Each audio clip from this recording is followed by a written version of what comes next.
Hello hi നമസ്തേ നമസ്കാരം. നമ്മുടെ നാട്ടിൽ ഏത് സീസണിലും വളരെ സുലഭമായി തന്നെ കിട്ടുന്ന വളരെ ഹെൽത്തി ആയിട്ടുള്ള ഒരു ഫ്രൂട്ട് ഉപയോഗിച്ചുകൊണ്ടുള്ള ഒരു പിക്കിളിൻ്റെ റെസിപ്പിയുമായിട്ടാണ് അമ്മ എത്തിയിട്ടുള്ളത്. ഇത് വളരെ വ്യത്യസ്തമായിട്ടുള്ളൊരു പിക്കിളാണ് കേട്ടോ.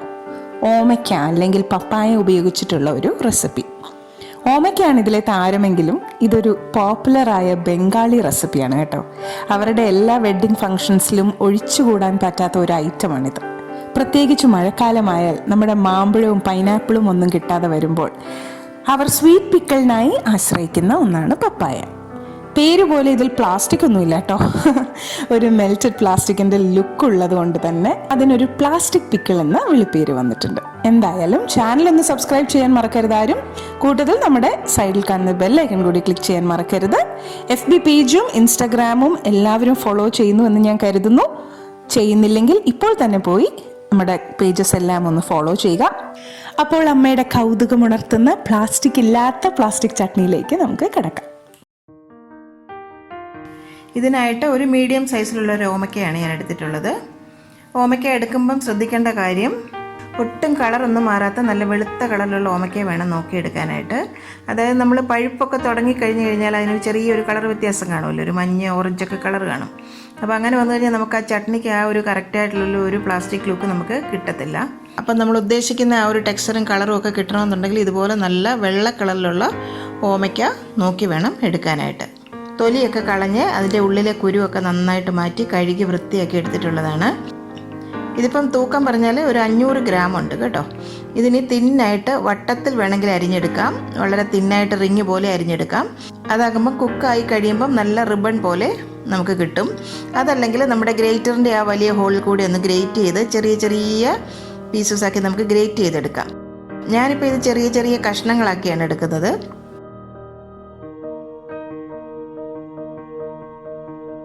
ഒരു 1-2 ഇഞ്ച് സൈസിലുള്ള സ്ക്വയർ പീസസ് ആയിട്ടാണ് ഞാൻ കട്ട് ചെയ്തെടുക്കുന്നത്. ഏത് സൈസ് വേണമെങ്കിലും നിങ്ങളുടെ ഇഷ്ടാനുസരണം ചെയ്തെടുക്കാം, കുഴപ്പമൊന്നുമില്ല.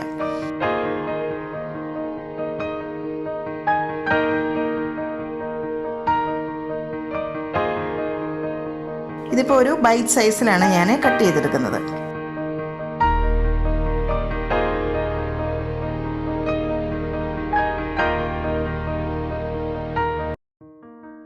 കണ്ടില്ലേ, ഇതുപോലെ ഒരു 2 ഇഞ്ച് സൈസിൽ ഇതുപോലെ ഒരു തിക്നെസ്സിൽ തിന്നായിട്ട് കട്ട് ചെയ്ത് എടുക്കണം. ഇതായിരിക്കണം അതിൻ്റെ ഒരു തിക്നെസ്. കണ്ടില്ലേ. ഇനി 500 ഗ്രാം ഓമയ്ക്ക നമ്മൾ എടുക്കുമ്പോൾ 500 ഗ്രാം പഞ്ചസാര വേണം.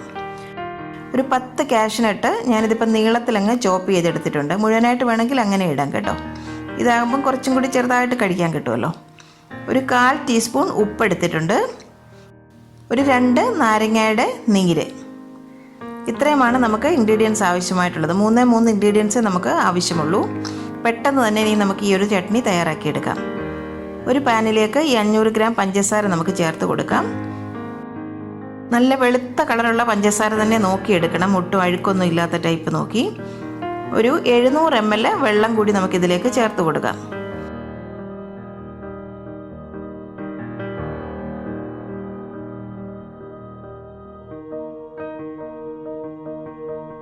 ഒന്ന് നന്നായിട്ടങ്ങ് ഇളക്കി കൊടുക്കാം.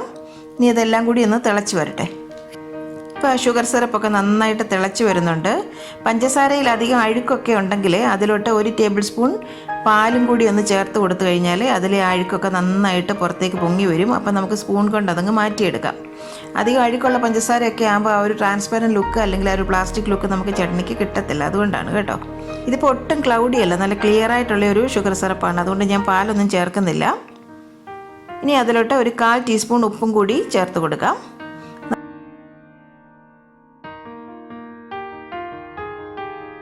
ഇനി അരിഞ്ഞ് വെച്ചിരിക്കുന്ന ആ ഓമയ്ക്കായുടെ ഒരു കഷ്ണങ്ങൾ നമുക്കിതിലേക്ക് ചേർത്ത് നന്നായിട്ടൊന്ന് ഇളക്കി കൊടുക്കാം.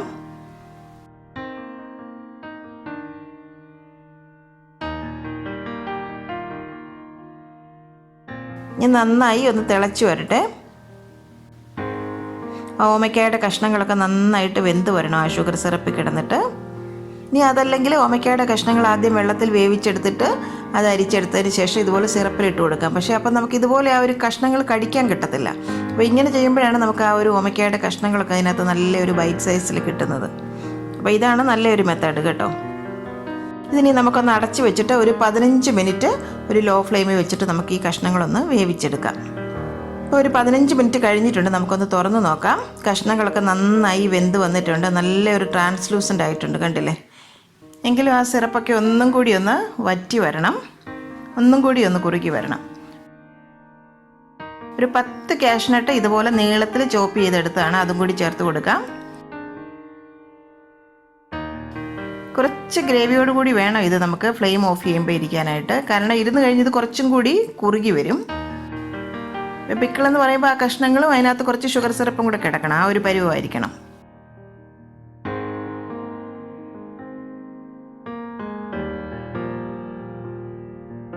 ഇതിപ്പോൾ ഏതാണ്ട് റെഡി ആയിട്ടുണ്ട്, കണ്ടില്ലേ? കഷ്ണങ്ങളൊക്കെ നന്നായിട്ട് വെന്തിട്ടുണ്ട്, ആവശ്യത്തിനൊരു ഗ്രേവിയൊക്കെ ഉണ്ട്. ഈ ഒരു സമയത്ത് 2 നാരങ്ങയുടെ നീര് കൂടി നമുക്കിതിലേക്ക് ചേർത്ത് കൊടുക്കാം. ആ പാനിയൊന്നും ഇനി കൂടുതൽ ക്രിസ്റ്റലൈസ് ചെയ്യാതിരിക്കും. കൂടാതെ തന്നെ നല്ല മധുരമുള്ള ഒരു ചട്നിയല്ലേ, അപ്പം ചെറിയൊരു പുളിപ്പും അതിന് കിട്ടും. ഇനി നമുക്ക് ഫ്ലെയിം ഓഫ് ചെയ്യാം. ഇനി നന്നായി തണുത്തതിന് ശേഷം നല്ല എയർ ടൈറ്റ് ആയിട്ടുള്ള കണ്ടെയ്നറിലാക്കി നമുക്ക് ഫ്രിഡ്ജിൽ സൂക്ഷിക്കാം. 2-3 മാസം വരെ ഒട്ടും കേടുകൂടാതെ ഇരിക്കും. നമ്മൾ പഞ്ചസാരയും നാരങ്ങാനീരും ഒക്കെ ചേർത്തിരിക്കുന്നതല്ലേ, അത് തന്നെ ഒരു നല്ല പ്രിസർവേറ്റീവാണ്. കാണാൻ നല്ല ഒരു കൗതുകമില്ലേ, കണ്ടില്ലേ?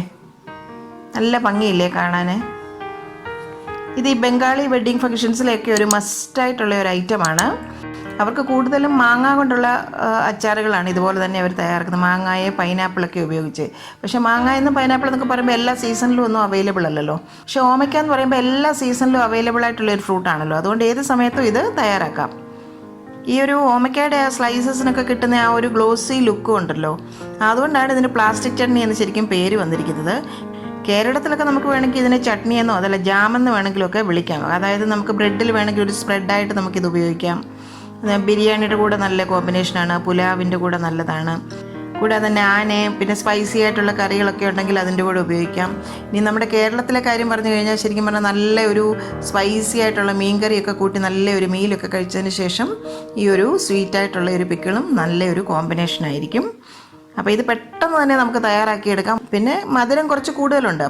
അപ്പോൾ സ്പൈസി ആയിട്ടുള്ള ഒരു ലഞ്ചോ ഡിന്നറോ ഒക്കെ കഴിച്ചു കഴിഞ്ഞ് കഴിഞ്ഞാൽ നമുക്ക് കുറച്ച് മധുരമൊക്കെ കഴിക്കാൻ തോന്നത്തില്ലേ? അപ്പോൾ ഇതിൽ നിന്നൊരു സ്പൂൺ എടുത്ത് നമുക്ക് കഴിക്കാം. നല്ല ടേസ്റ്റും ഉണ്ട്. അപ്പോൾ ഉറപ്പായിട്ടും നിങ്ങളിത് വീട്ടിൽ ഈ ഒരു ചട്നി തയ്യാറാക്കി നോക്കണം. അപ്പം വളരെ ഇൻട്രസ്റ്റിംഗ് ആയിട്ടുള്ള ഒരു ഡിഷാണ്, കാഴ്ചയിലും അതുപോലെ തന്നെ ടേസ്റ്റിലും. അപ്പം നമ്മുടെ മലയാളികൾ ആരെങ്കിലും ഇത് അറിയാത്തവരായിട്ടുള്ളവർക്കായിട്ട് ഞാനിതൊന്ന് പരിചയപ്പെടുത്തിയെന്നേ ഉള്ളൂ. വീഡിയോയെക്കുറിച്ച് നിങ്ങളുടെ ഫീഡ്ബാക്സ് എല്ലാം കമൻറ്റ് ബോക്സിൽ മറക്കാതെ തന്നെ ഞങ്ങൾക്ക് എഴുതണം. അതിന് നിങ്ങൾ മടി കാണിക്കരുത്. നിങ്ങളുടെ കമൻറ്റ്സ് വായിക്കുമ്പോഴാണ് എനിക്ക് ഏറ്റവും കൂടുതൽ സന്തോഷം ഉണ്ടാകുന്നത്. പുതിയ പുതിയ റെസിപ്പീസൊക്കെ നിങ്ങളെ പരിചയപ്പെടുത്തുമ്പം നിങ്ങളും കൂടി ഞങ്ങൾക്ക് നിങ്ങളുടെ അഭിപ്രായങ്ങളൊക്കെ അറിയിക്കുക.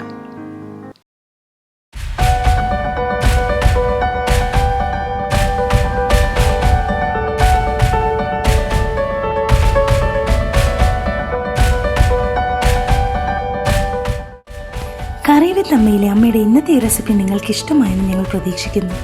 ഞങ്ങളുടെ ആദ്യ വീഡിയോ തൊട്ട് നിങ്ങൾ തരുന്ന ലൈക്സ്, കമൻറ്റ്സ്, ക്രിറ്റിസിസംസ് എല്ലാം ഞങ്ങൾക്ക് വളരെയധികം വിലപ്പെട്ടതാണ്. നിങ്ങൾ ഓരോരുത്തരും ഈ റെസിപ്പീസ് എല്ലാം ട്രൈ ചെയ്ത് നോക്കി ഇഷ്ടമായെങ്കിൽ തീർച്ചയായും ലൈക്ക് ചെയ്യണം, ഷെയർ ചെയ്യുകയും വേണം. നിങ്ങളുടെ സപ്പോർട്ട് തുടർന്നും ഞങ്ങൾ പ്രതീക്ഷിക്കുന്നു. വീണ്ടും ഒരു റെസിപ്പിയുമായി വരും വരെ നന്ദി. Good bye.